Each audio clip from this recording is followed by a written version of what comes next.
All right. So welcome again to this virtual webinar for swimming in Ramadan and intermittent fasting, where it's going to be presented to you by myself and Maggie. She'll be focusing more on the nutrition side and answer any questions for that regard. Let me admit 2 people just came in.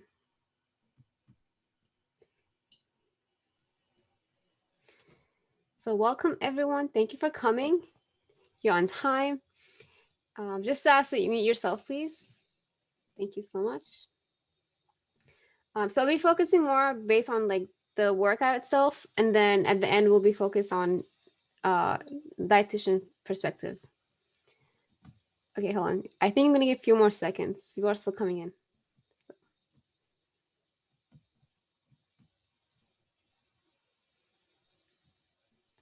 One person. And this is still being recorded, so that it can be reshared afterwards. Okay, can you see my screen? I think it just went back to you, so you might want to reshare again. Can you? There you go. Thank you. Okay. Mm-hmm. So about ourselves. So I am an A certified personal trainer, functional fitness specialist, and a Red Cross basic level swim instructor. And I launched this Swim for Ahead campaign in 2020 to talk about swimming specifically for the Muslim woman and to bring a little bit more diversity. And I'm also the podcast host of the Permissible Fitness with Coach Ola. Maggie, she can talk about herself. Yeah. Hi, everyone. My name is Maggie. I'm a registered dietitian. I'm based in California, and I currently work with swimmers in my virtual practice.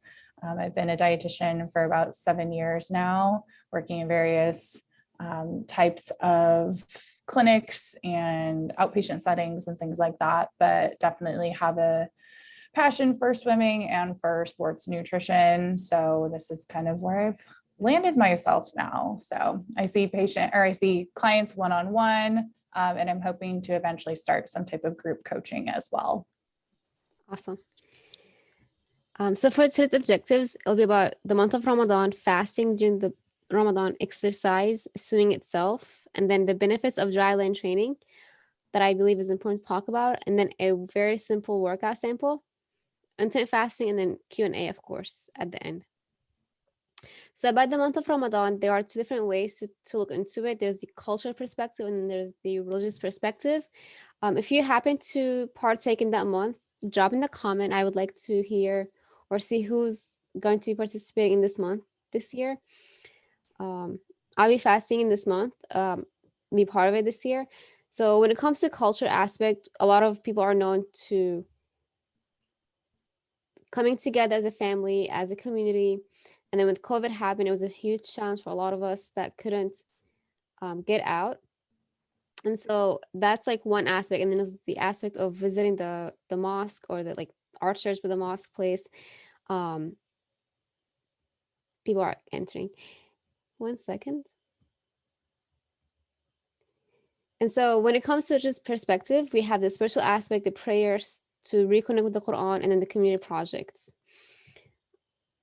And then, all right. So fasting itself and why swimming can be a challenge for a lot of people. Make sure to mute yourself, please. Thank you so much.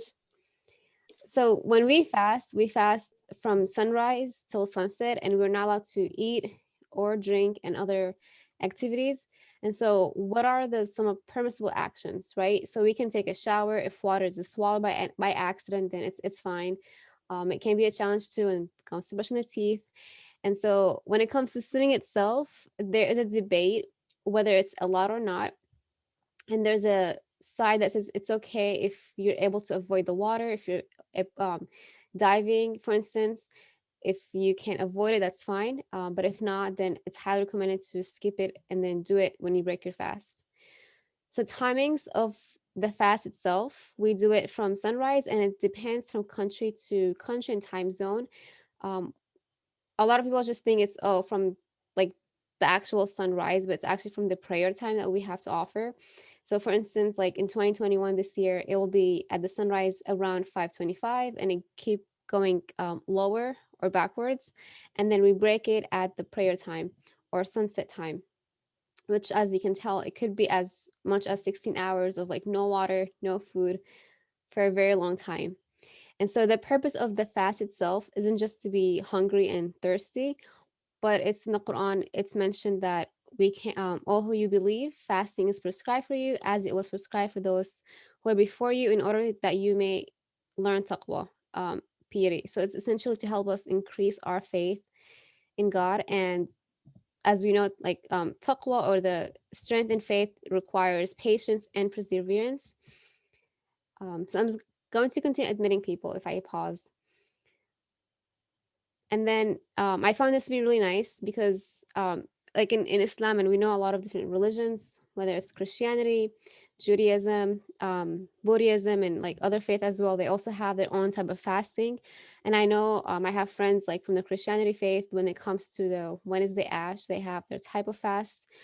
So Prophet Muhammad SAW said, fasting is a shield. It protects a person from sin, lustful desires. When the disciples of Jesus asked him how to cast the evil spirits away, he is reported to have said, but this kind never comes out except by prayer and fasting.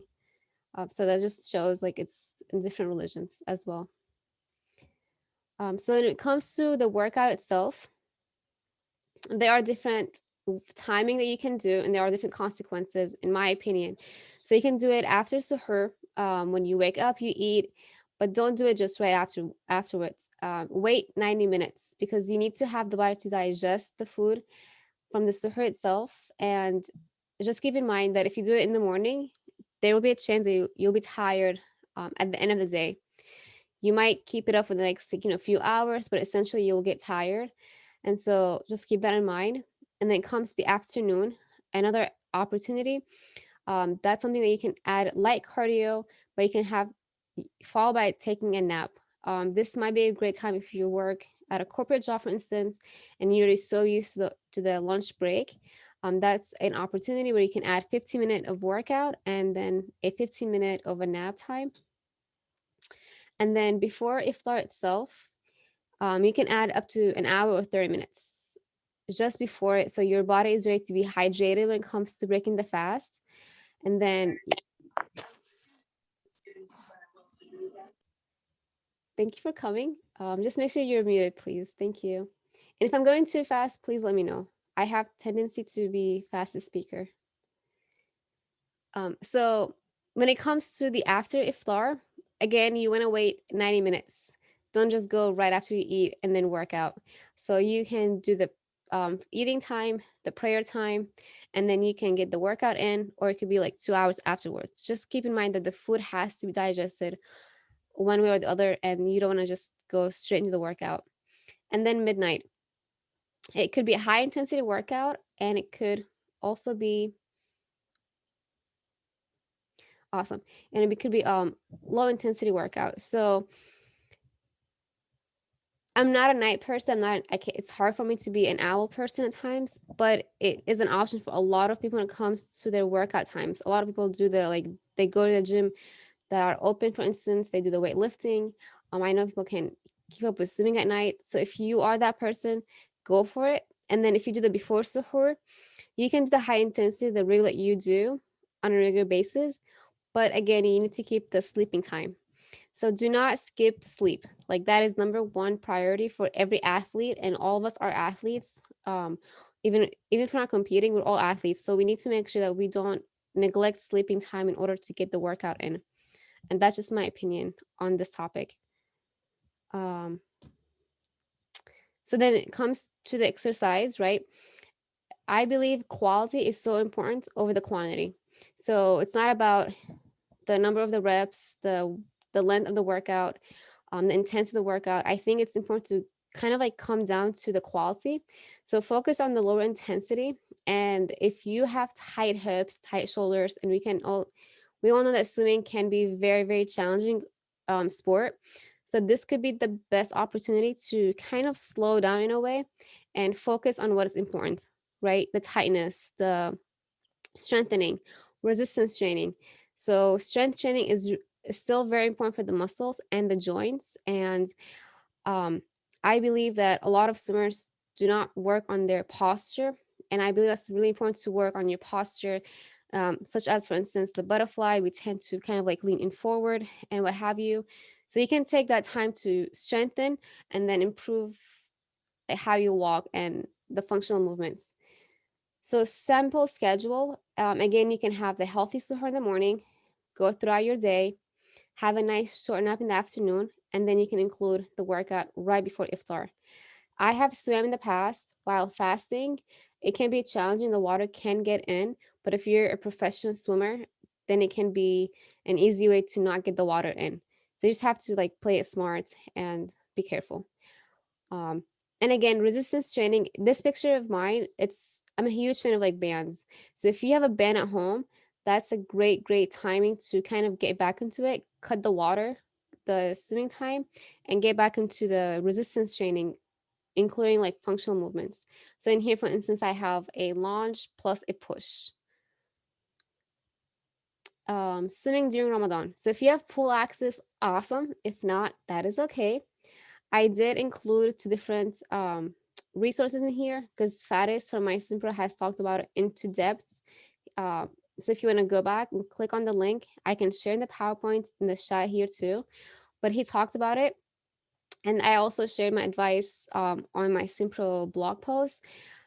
So when it comes to swimming, you can instead of doing like too many drills, too many laps, you can kind of just cut it down to shorter laps. And if you don't have any pool, then that's the best time to go back to the dryland training. So dryland training, again, it's just a term that swimmers use, and I believe a lot of people are not aware about it, who are non-swimmers, of course. So take that time to focus on this area and make sure to not let the water get, as I mentioned in the past. So why should you do the dry landing and the benefits? Myofascial tissue and injury prevention.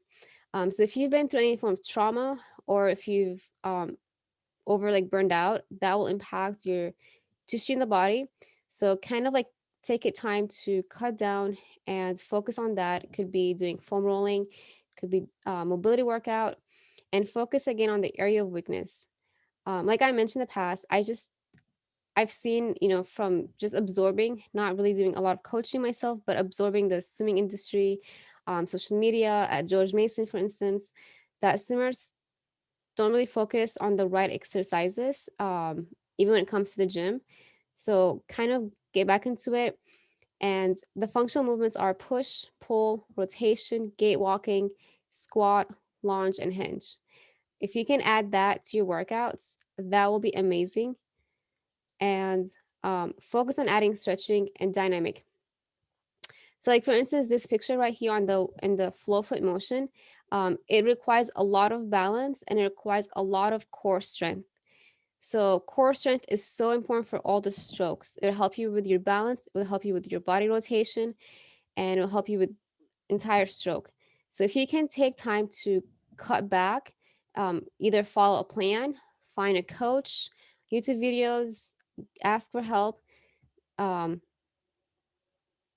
Ramadan is like the best time for that because you're not going to be as tired as you would be in the water while swimming.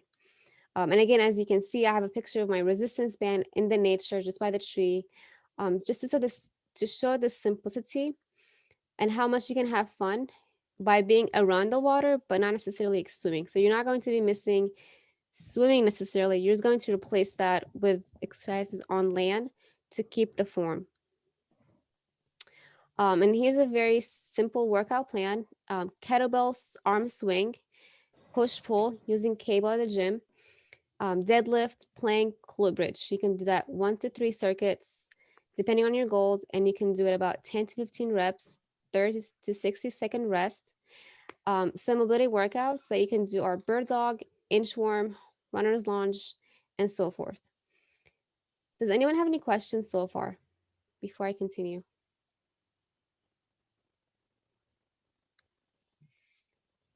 You can unmute yourself if you want to as well. Awesome. Thank you. Let's see. So this is will be to for Maggie. Intermittent fasting for swimmers. that's something I'm very interested to learn about as well from her perspective. We all know it's very healthy. It's recommended from the nutrition world, the health world, but should students really follow that plan? And I allow Maggie to jump on. Thanks, Ola. Yeah, so I think when we're talking about any type of fasting and really thinking, I think we have to question what our goals are. Am I looking to perform well, swim well, things like that? And I think when it comes to Ramadan as well, we want to address those factors as well. Hopefully, we can adjust training load and kind of intensity to a little bit more less vigorous, or like more light to moderate versus high intensity type of training and exercise load to help with kind of the fasting period. Overall, some people do find that intermittent fasting can be fairly beneficial for them in terms of sticking to like a specific window of time when they're eating and kind of getting their nutrition in. But yet again, if we're looking at this from a performance perspective, it is something that we really want to question and dive deep into. Can I meet my needs during this specific window of time? With swimming being such a demanding sport, in terms of energy demands and calorie needs and the types of foods that we need, nutrient timing, all of those things, we really want to ask ourselves, is this something that I want to do and can maintain long-term for my swimming goals? So I really kind of question a lot of my athletes, a lot of my clients to think of that. If there is a very high kind of, yet again, training demand, it's probably not going to be something we want to do in the long term, due to the fact that it's extremely challenging to meet all of our needs.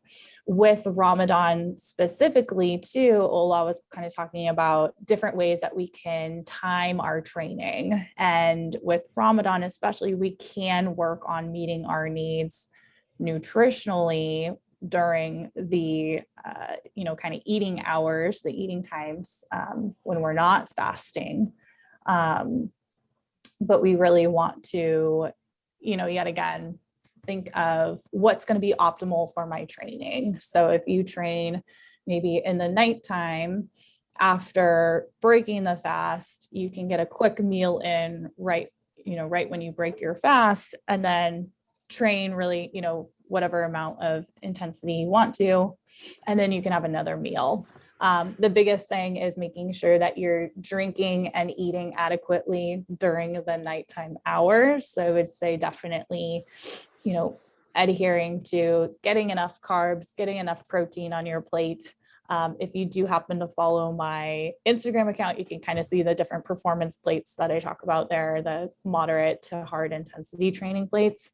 And even if you're paring your training down to not being as intense, you'd probably still want the predominantly carb heavy, kind of moderate protein meals during Ramadan or any other type of fasting protocol that you're doing, to make sure that you're getting enough at those times when you do have the opportunity to eat. That's going to be really, really important to think about. So that can be one way that people can kind of train during Ramadan and make sure that they're meeting their needs. You can also pair your training to happen right before breaking the fast. That can be another way to kind of help out with making sure that your post-exercise, your recovery meal, you're going to get everything in that you need. The only downside to that is that you don't have that pre-training fuel, right? So if I'm going to train in the early evening before sundown, I can't get my pre-training carbs and fuel in. So that might impact my ability to train and kind of, perform in that, in the practice. But I can replenish. I can make sure that I get everything I need after. And then we could also think of pairing training beforehand. So kind of before the last meal, right? So in the dawn, before dawn, you could train in the early morning hours, and then get that last meal in right before sunrise. So there's various ways that we can kind of time things. Now with intermittent fasting, it's a little bit different though too, because people's fasting hours are going to vary. So it really kind of come down to a more individual protocol of what we're going to kind of do in terms of when you would eat, what you would eat, things like that. Overall, I find that intermittent fasting, a lot of the benefits that come from intermittent fasting really also come just from like caloric restriction as well. The proposed benefits of intermittent fasting that they talk about. So yet again, from an athletic performance standpoint, we probably don't want to do that. We don't want to restrict our times to eat, how much we're eating, because we want that fuel for our training. So it's something to think about, kind of asking ourselves, what's the most important goal for me right now? Do I want to perform well? Do I want to swim fast? Maybe exploring intermittent fasting when you're not training as heavily, if that's something that you really want to do. But during competition, I would strongly recommend making sure that we're just getting our fuel in and timing that fuel appropriately with our workouts. And so also too, if you are following an intermittent fasting protocol and maybe you're not in a heavy competition, or you're not training for a specific goal in mind and you're more of like a recreational swimmer, you might be able to pare your training down a little bit, the intensity of your training, to kind of compensate for that. That can definitely be fine. But yet again, if we're really ramping up that training and trying to get more in, we've really got to make sure that we're fueling adequately for that and making that happen. So yeah, yet again, overall, it's very individual. It's kind of hard. I feel like a lot of people with nutrition, we really want this, like, should I do it? Should I not? Yes or no? These like black and white answers to these very complex questions. So I think it really boils down to you as the individual and asking yourself, do I want to do intermittent fasting or not? Based off kind of your goals and what you're looking to accomplish with your swimming and your health. So Yeah, so it comes also back to like if you're a swim coach working with the competitive swimmers, then it's not the best timing for it. But if you are again like a swim coach with the competitive swimmers and they are going to take time during Ramadan to not swim as much, then you can focus on eating the right food, like making sure it's the right food, number one, and then number two, the right workouts on land. And I think that's like the number one priority for every coach, that you can focus on giving them the right protocol to follow on land, so they're not going to like lose the entire swimming stroke completely and the form. So thank you again. I would like to hear from you now, please, if you can share any questions, answers, and also any feedback so far. This is all your time now. Ah, um, any questions? Okay. You can still ask, but how you can stay connected with both of us? You can follow me on social media, Be Fit for Akhira. I also have a private Facebook community, Purposeful Fitness with Coach Ola, and I do have a couple workouts right now that you can take a look on YouTube that are dryland training. And then Maggie, you can follow her on Dietitian Maggie on Instagram. And I did have to share both Swimmer Strength from Instagram and Vasa Trainer because I like their work. He's the Swimmer Strength is doing really amazing work. He also just published a book, which are like workouts on land specifically for swimmers. And Vasa Trainer, I have been using it myself to give some workouts for my swim students at Swimbox. So these two are great resources. And then Swim Outlet has amazing dryland equipment as well.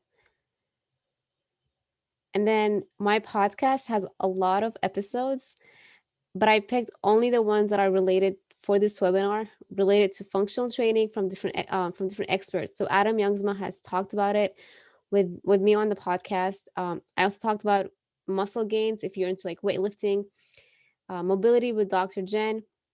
If you have any knee pain, how I go about it with Dr. Evan Ozar, and then also with Fares from My Simpro, Abby Fish about mental health, and then Fabio Comana is an awesome resource in the fitness industry. We talk about the mechanics behind dryland training. So if you're into like science work, science mechanics of dryland training, that's like the episode to go back and take a listen to. That is all I have for today. Thank you again for attending. I would like to see if there are any questions or comments before I wrap up. I see one in the chat box. Okay. Yeah. So it says, I'm 15, a competitive swimmer, trains 6 days a week, practices at 5:30 a.m. I will be fasting. Can you be specific about what foods would be best? Yet again, if you want to follow or not follow, you don't have to, but click on my Instagram account, you'll see various different performance plates. And I would say, but hopefully you can work on waking up early before you go to 5:30 a.m. training. I don't know how long that training lasts. If you're able to eat after that, before sunrise, before you start your fast.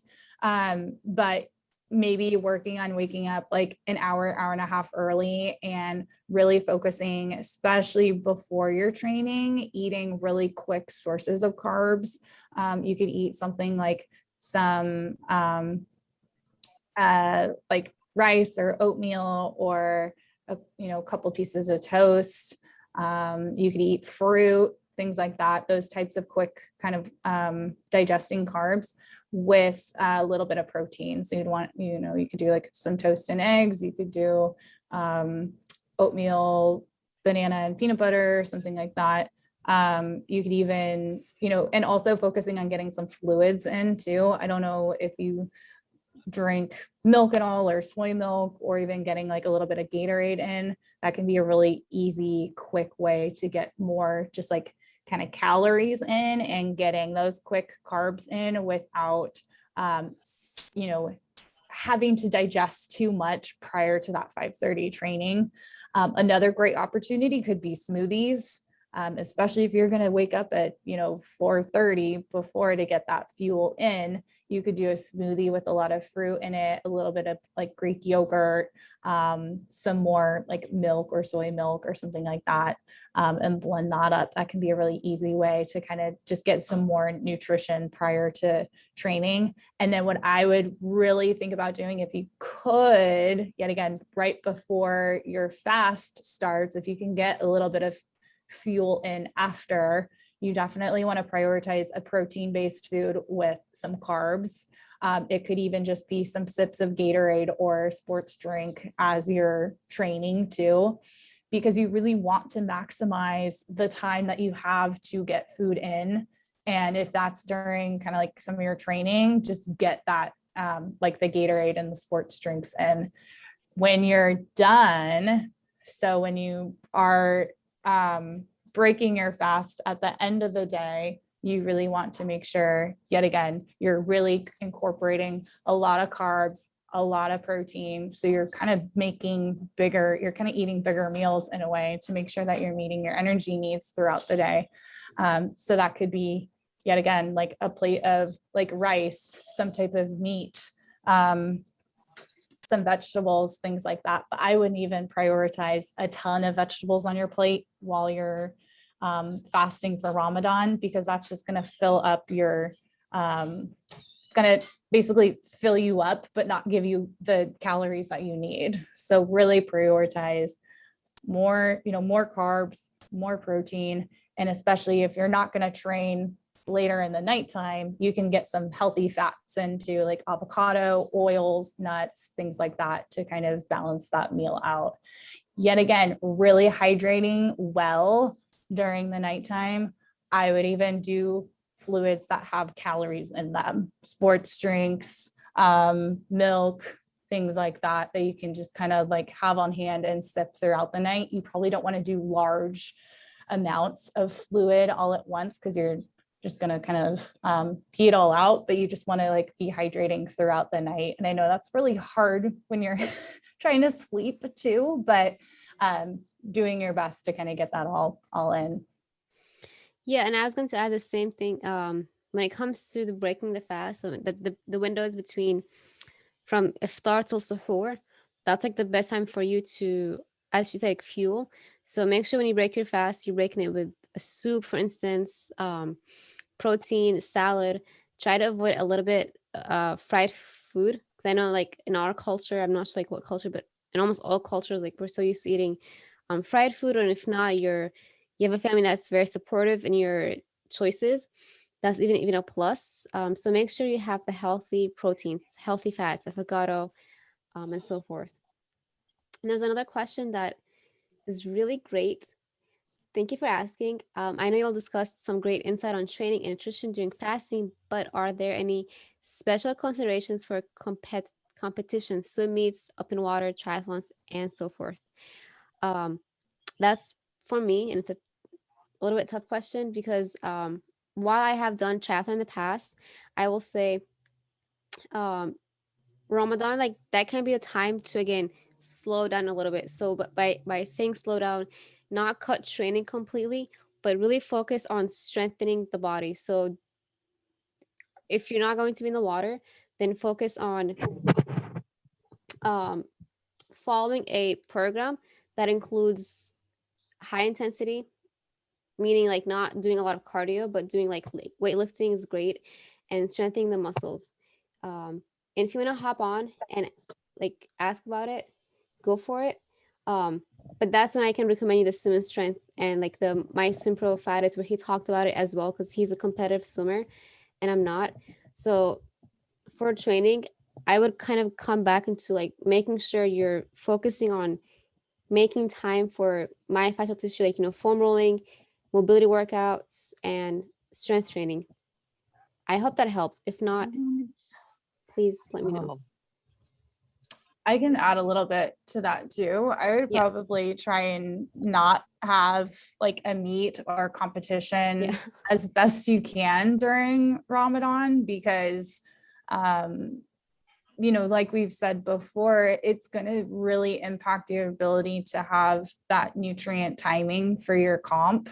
And especially if you are trying to compete, you are trying to swim your best, you're trying, if you're doing a triathlon, you want to hit your swim, bike, run, like you want to do well in that. And if you cannot get the fuel in during your race too, right? So like with context, I don't really know, like, are you doing like an Ironman? Are you doing these like really long things? So if that's the goal, like we want to do this really long race or meet, we need to, time that after Ramadan, not during it. Kind of like what Ola is saying, like we want to like pare down a little bit because we have these restrictions around kind of when you can kind of get your fuel in. So I would really, really recommend being mindful of when you're planning competitions. Now, of course, if you live in an area where they're just planning their competition when they plan it and they're not taking Ramadan into consideration, that presents a challenge in it of itself, but maybe you can sit out for that one or whatnot. But I would still recommend kind of the same fueling guidelines of just maximizing what you can do in the nighttime prior to those things versus, but yeah, it presents a lot of challenges. So if you have the ability to schedule your competitions outside of Ramadan, I would strongly recommend that. And I remember Jerry from Instagram. I'm not sure if you follow her, but there's a triathlete, Muslim woman triathlete who has participated before, and she did not know that it was going to be at Ramadan time. It was a surprise for her, but she had to do it anyways.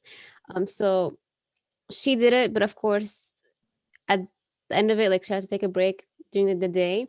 So you don't have to stop your training. You just have to do it at a smart time and the right time.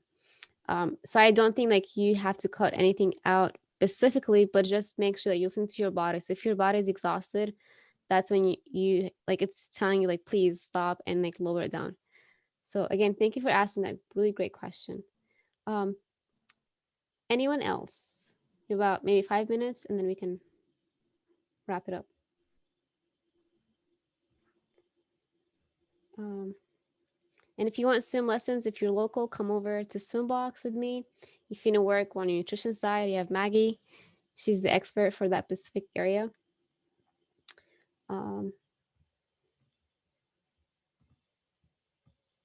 do you have any last comments, Maggie?